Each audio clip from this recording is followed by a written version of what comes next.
तुम्हाला तर माहिती आहे आमच्याकडे सध्या सप्ताह सुरू आहे. मला जायचं होतं स्वयंपाक करायला, पण आत्या म्हणाल्या, "मी जाणार आहे." म्हटलं, "ठीक आहे, तुम्हाला जायचंय तर तुम्ही जावा." मी आपल्या या बरण्या घासून ठेवल्या. आता या बरण्या घासल्यात खऱ्या, पण यात भरायचं काय? त्यामुळे गूळ बारीक करून ठेवला. काही सटर-फटर खाण्याच्या गोष्टीच मी यामध्ये भरून ठेवल्यात.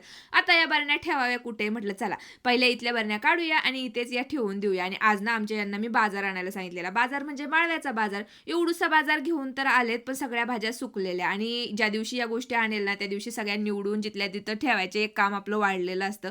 पण सगळं जागच्या जागी असं ठेवलं ना, की करायच्या टायमिंगला पटपट सापडतं आणि या डब्बे तर तुम्हाला माहितीच आहे, यामध्ये खूप दिवस भाज्या फ्रेश राहतात. हां, आणखी एक काम आहे माझं. माझं ना एक पार्सल आलं होतं, ते पण मला ओपन करून बघायचं होतं. यामध्ये मी एक ड्रेस ऑर्डर केला होता. आता हा जो ड्रेस आहे ना, याची कापड क्वालिटी काही तेवढी छान नाहीये, पण दिसायला खरंच खूप छान वाटतोय. जेव्हाही मी आरशासमोर व्हिडिओ काढायला जाईल, तेव्हा माझ्या लक्षात येतं, की यावरती खूप डाग पडलेत. आज म्हटलं चला सगळं साफ करून घेऊया. तर हेच ना मी व्यवस्थित क्लीन करून घेतलं आणि आता बघा कसा चमकायला लागलाय माझा आरसा.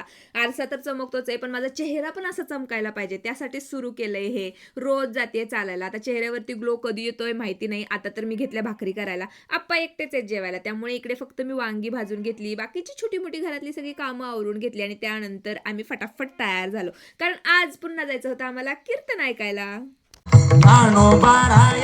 माझ्या तुकोबाराया. आजचे हे महाराज सुद्धा ना खूप छान होते. खूप छान कीर्तन त्यांनी सांगितलं. सगळ्यांना खूप जास्त आवडलं होतं. चला भेटू नेक्स्ट ब्लॉगमध्ये. तोपर्यंत बाय.